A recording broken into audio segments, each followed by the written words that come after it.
এ কোন সভ্য সমাজে বসবাস করছি আমরা? লজ্জা লাগে না? 7,10,000 ভোটে জিতা, আপনারা কেউ ভোট দিতে পারেননি, সাংবাদিক তার পরিবার। আপনাদের নিজেদের অভিজ্ঞতা ফেসবুকে লিখছেন না কেন? কি ভয় করেন আপনারা? মৃত্যু তো একদিন হবে, মৃত্যু তো দুবার হবে না।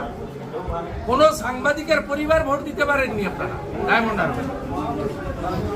হয়তো ওনাকেই দিতেন, লক্ষ্মীর ভান্ডারে জয়গান গাইতে গাইতে হয়তো দিতেন কেউ, কিন্তু তাকে সে সুযোগও দেননি। কোনো লোক ভোট দিতে পারে। আগামী দিন যে এই যে অভিনব প্রয়াস, অর্থাৎ 12টা ক্যান্ডিডেট এখানে দাঁড়িয়ে বা এজেন্ট ঢোকানো হয়েছে, আপনাদের এজেন্ট বার করে, এর বিরুদ্ধে এর শেষ আছে তো, কি হবে বুধবার দিন বলবো। আমি 4টে প্রার্থীকে নিয়ে বুধবার দিন একটা সাংবাদিক সম্মেলন করবো এবং আমি